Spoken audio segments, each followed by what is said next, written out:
This is KMCV Channel 7, the only local channel covering all of the CNMI. Happy Labor Day. Hope you've enjoyed your extra day off. And here's a quick look at what we've been laboring on today. Independent Congressmen Torres and Hofschneider kick off their campaign today, saying their concerns cross all party lines. And we take a look at the choices facing Governor Guerrero in the wake of the Ninth Circuit Court decision allowing a federal audit of local tax records. The Labor Day picnic at Micro Beach yesterday was the fun place to be. And you're in the best place to be to catch all of these days' news and stories. Stay with us.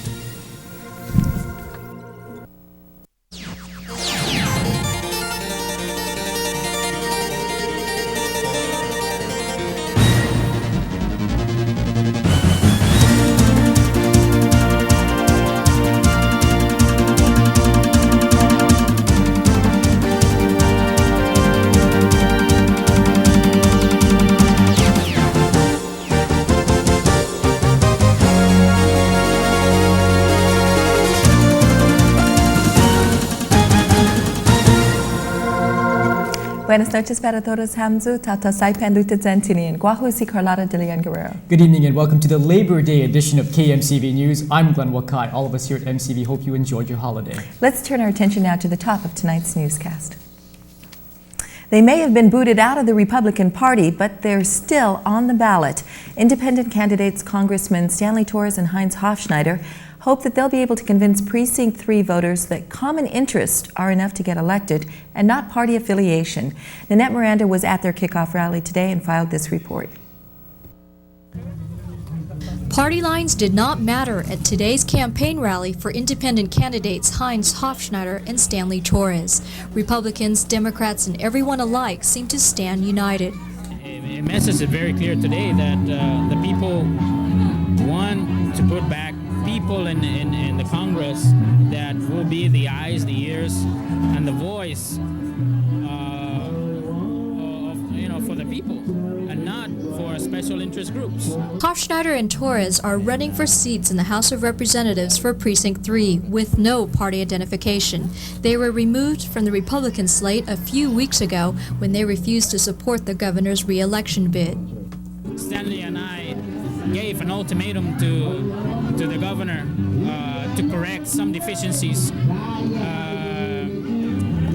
before he can count on our support. Here I am. I'm still standing on that position to see a new change, and as a result of my position, I end up being excluded from the GOP slate. Their removal seems to have spurred a division within the GOP. Congressman Jess Attow and Crispin De Leon Guerrero were rumored to consider bailing out of the GOP to join their two colleagues as independents, but they decided to remain Republican. We respect the two congressmen to remain there. After all, we still wear the Republican spirit, and it's within us. And why should we antagonize the situation or jeopardize Congressman Guerrero and Attow? The two congressmen hope that party labels will have no effect on the voters in Precinct 3. They say that all that really matters is being united on the same interests. Though there weren't great numbers here, that sentiment was definitely the mood at this campaign rally. In San Jose, Nanette Miranda for KMCV News. It was a bittersweet decision for the CNMI. There was a bitter taste when the Ninth Circuit Court ruled the Inspector General could audit the Department of Finance. Then the sweet aftertaste is that the United States must now respect local sovereignty. We look back at KMCV's exclusive footage from the oral arguments presented in San Francisco and future litigation involving the CNMI. It took almost 9 months for the Ninth Circuit Court of Appeals to come up with a verdict. For leaders of the Commonwealth, it was a decision worth waiting for. Despite having to hand over tax records to the Inspector General, the judges clarified the future of self-government for the CNMI. Back in January, IG legal counsel Joan Hartman argued that there was no way to tell if the Northern Marianas was spending federal money properly or collecting taxes responsibly. To avoid this type of accountability, the Northern Marianas is seeking a legal status that is really more independent, not only than any territory, but more independent than any state. The CNMI's legal counsel, Howard Willen, says that's because the covenant is a document without precedent. It was a compromise document, but the idea of self-government guaranteed by the mutual consent provision was at the top list. But they are an entity that is under the sovereignty of the United States. Under the U.S. Constitution, any entity that is under the sovereignty of the United States that is not a state is governed by the Territory Clause. The Ninth Circuit rejected the notion of the United States having plenary authority over the Northern Marianas under the Territory Clause. Now the federal government has to show that it has a justifiable interest in delving into Commonwealth matters. The United States is a government of limited powers. It has sovereignty over its citizens, but it is restrained by the Bill of Rights. It has sovereignty over the states, but it's restrained by the Constitution. It has sovereignty over the Commonwealth, but it's restrained by the Covenant. Governor Guerrero is happy with the clarification of self-government, but he's still disappointed he's been ordered to open up tax records. That there's no other state in the United States or state of the Union that the Inspector General do audit them. This case is far from over. The Ninth Circuit ruling is in conflict with the CNMI Supreme Court decision in late January. In the case of Sablan versus Enos, the justices denied the Inspector General's request on the basis it violated taxpayers' privacy and self-government guaranteed under the Covenant. Thus, a conflict was born, forcing the governor to make a difficult decision. I think it's only appropriate that either the Supreme Court or the Federal Court of Appeals, such as the Ninth Circuit, should try to communicate because of the conflicting position or decision in terms of individual tax return records. The governor may try to place the burden on the courts, but he will ultimately have to make a decision. He has three choices. He can either ask the CNMI Supreme Court to reconsider its decision in Salas versus Enos, ask the Ninth Circuit to rehear the case, or he can appeal to the U.S. Supreme Court. Judge Alfred Goodwin wrote the opinion in this case. Before the oral arguments, we asked him what the chances were of petitioning to the U.S. Supreme Court.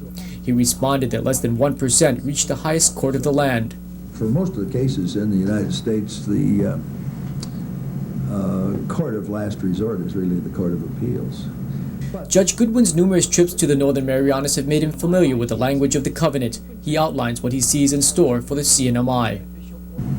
I would be willing to predict that we will have additional cases coming out of the Commonwealth that will require some study of the Covenant and the various laws that Congress may pass.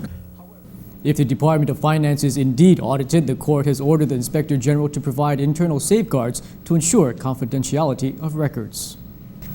Howard Willens didn't just jump into the latest legal fight to interpret federal CNMI covenant relations. He was the advisor to the Marianas Political Status Commission that crafted the terms of the document. He says that helping the Northern Mariana Islands exercise their right of self-determination was one of his proudest accomplishments. Well, it was a very unique professional experience for me, and I served in the United States government for many years during the 1960s, but I never had a professional experience that was more satisfying to me than to help the Marianas Political Status Commission and subsequently the Constitutional Convention do what the people here wanted them to do. They were all very distinguished, hard-working citizens, and my being able to be of assistance to them was a great honor and opportunity. Willens says he's pleased with how the covenant has stood up to legal and legislative scrutiny, both here and in the United States, and the impact the covenant has made on the lives of NMI residents. He thinks the federal government would also be pleased with how well the covenant works if they could see the islands themselves.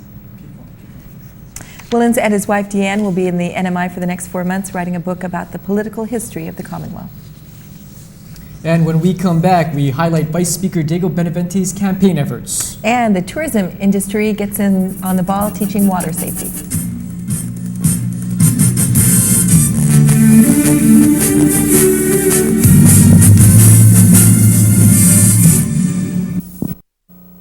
Another ticket gearing up for the remaining 2 months of the campaign trail is the B&B team. Diego Benevente and Oscar Babauta are Republicans running for seats in the House of Representatives from Precinct 2. They held a fundraiser Saturday night to raise money for their election bids. Benevente is currently Vice Speaker of the House and he's seeking his third term. He says he's running for re-election because there are still many things he would like to accomplish. Babauta is a newcomer seeking his first term. He says he'd like to improve the roads in Precinct 2, which is Susupi and Salancanoa, and develop more programs for the youth. Babauta would have to unseat Democratic incumbent Francisco Flores to see his campaign promises through. The wrath of CNMI Waters has taken 4 lives within the past 2 months. Those in the tourism industry fear the tragedies could tarnish the image of the NMI as a popular destination. Tour agents and hotels have united to offer classes in water safety. There's water as far as the eye can see. It's a sea of beauty and sometimes a sea of danger. You know, having lifeguards at public swimming facilities or private areas like hotels and different water sports agencies is very important. Just ask the parents of a 4-year-old boy that drowned at the Daiichi Hotel pool 9 days ago, or the novice scuba diver taking her first class at Obsan Beach a week ago. She found herself in the CHC emergency room. Late last month, the Chinese man was swept out to sea from a Kagman beach. A day later, a Pacific Islands Club employee drowned while diving at the grotto. These are incidents Joe Taitino wants to curb. He's teaching a water safety class at the Kan Pacific Pool in Marpi. The class started out with 45 participants, but that number has dropped to 25. Because the swimming ability, as we progress along, the swimming skills need to get harder and harder. And only a handful of people really have the abilities, you know, people who swam on swim teams or are real comfortable swimmers and like surfers really can progress all the way on to the end. Taitino says when a life ends, rumors about the CNMI begin, which may lead to a bad image for the Commonwealth.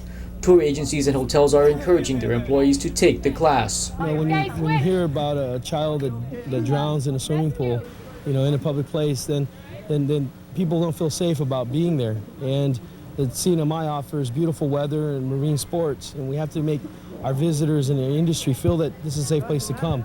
In the mid-80s, a law was enacted requiring a certified lifeguard to be on duty at hotel pools and other recreational areas. Taitino says the law has never been enforced. I mean, you could face $1 million suit, but the bottom line is a human life has been wasted, and that in itself is the worst thing that can happen. Those that complete the 4-week course will take away valuable water safety techniques and CPR certification. Public sector employment can at times be stressful because the very nature of the job is dealing with the public. Once a year, the government throws a party and lets everyone release a little steam. Here's a look at the annual Labor Day picnic fun at Micro Beach yesterday. Competition was the name of the game at yesterday's Labor Day picnic for government employees and their families. That old saying applied to just about every event. When the going gets tough, the tough get going. The Caterpillar Walk was a real crowd pleaser. Teams of 5 strapped their feet onto wooden planks and then tried to beat the other teams across the finish line. The kids got in the act with their own tug of war. The girls on one side against the boys on the other. And after a bit of straining and digging in of feet, the girls proved who had the bigger muscles of the day. But not all of the competitive events required strength and agility. In the many dance contests, you won by having the best wiggle. The competition heated up considerably when the contestants moved and grooved to the ever-popular Achy Breaky Heart.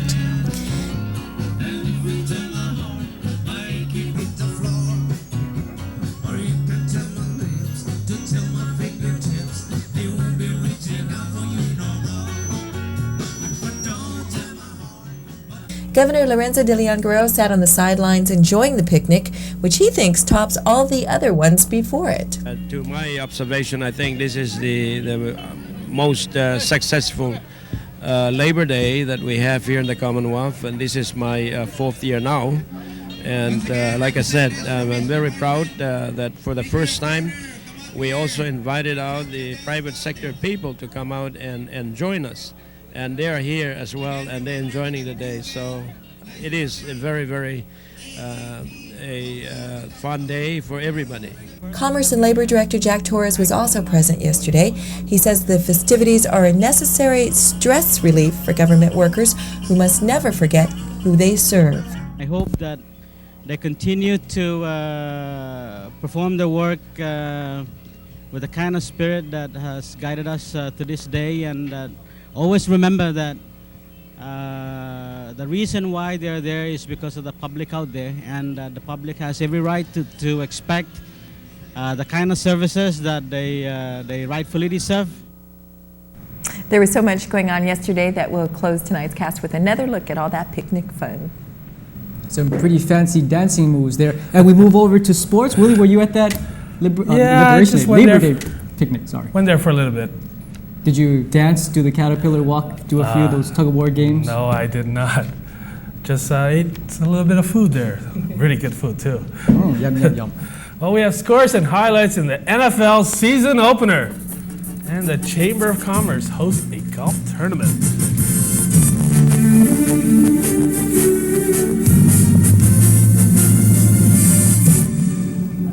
From the tees to the greens, golfers were swinging the links for charity. The Chamber of Commerce sponsored the Labor Day Golf Tournament at Coral Ocean Point to raise funds for worthwhile projects. Let's go to the fairways and see what's out there putting around. It's a day of fun labor for golfers as they were swinging the links for charity. The sun wasn't out, but everybody else was. We caught Roy Morioka, president of the Chamber of Commerce, on the 12th hole and asked him about today's tournament. We have over 75 players today, and we're very, very happy. As you notice, I'm playing with a good foursome here. I got the governor, Joe Ten, and Pete Igatol. And we're having a ball. I'm not doing very good, but we're having a good time. Do you know the proceeds, where's for? Or? They're going to go to our special projects, and our special projects committee includes projects, like recently the Mount Tapochao Stairway. That was one, and we'll continue to do those kinds of things, special community service kinds of projects. After the government's Labor Day picnic at Micro, we really didn't expect to see their participation, but our governor was there bright and early. And so was our finance director, Eloy Ines. Nice day. It's not too. It's a little humid, but you don't have the direct sunlight. It's good. We're just about halfway through now. Should be finishing up in about an hour and a half. And looks good. The game is good. I wish everyone else enjoyed their game today.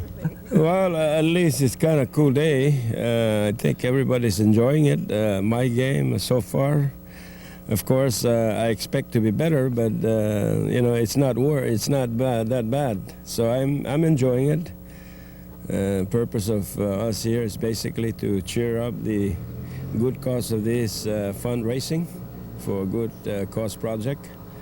And I think everybody's enjoying it as well. Hopefully I can do better on the back nine.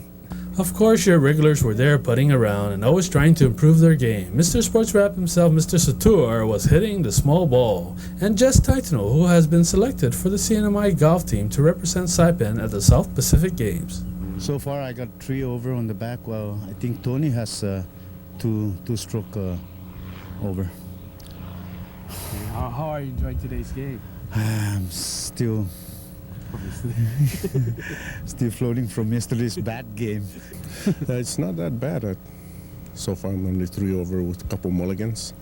And it's a very good day for the tournament, and I think it's a pretty good turnout, too, for the tournament itself, for Chamber of Commerce. It was the start of the championship series in the Philippine Amateur Basketball Association between Crystal Palace and RB Electrical. Crystal Palace came out hot in the first half with fast breaks and took an early 10-point lead. RB came back to tie it at halftime, 47-all. In the second half, Crystal Palace took the lead again.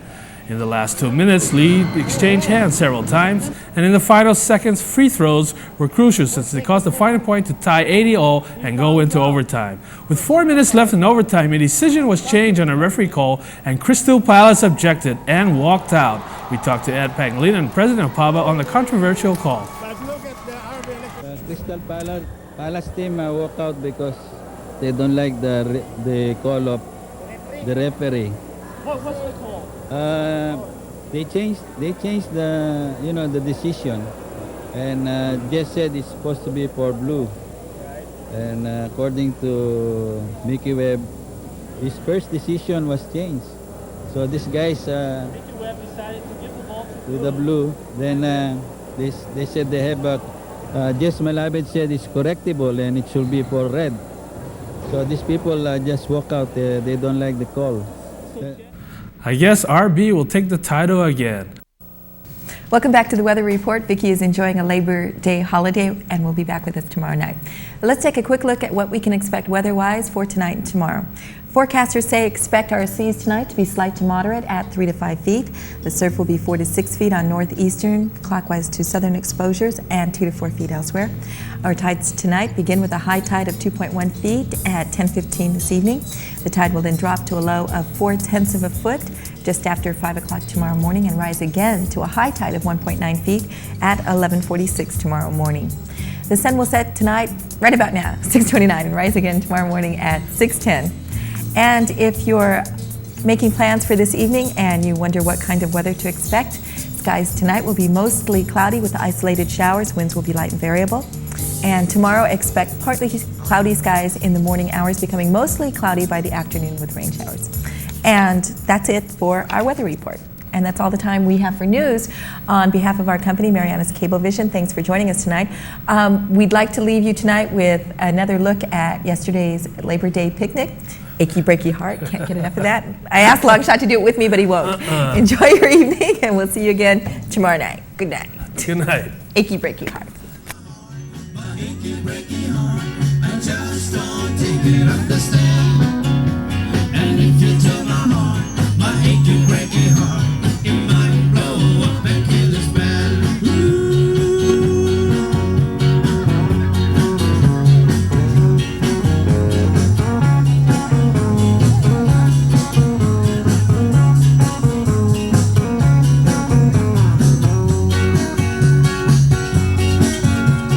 You can tell your mom I moved to Arkansas.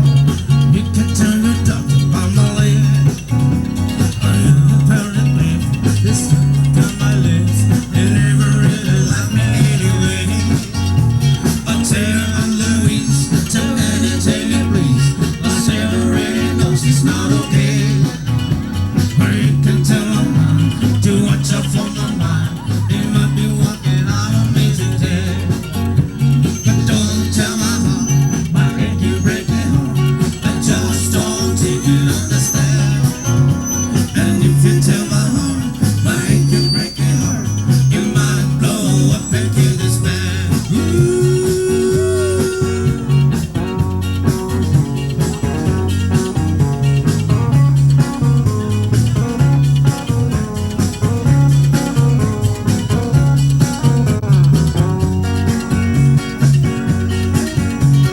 Don't tell my heart, my achy breaky heart.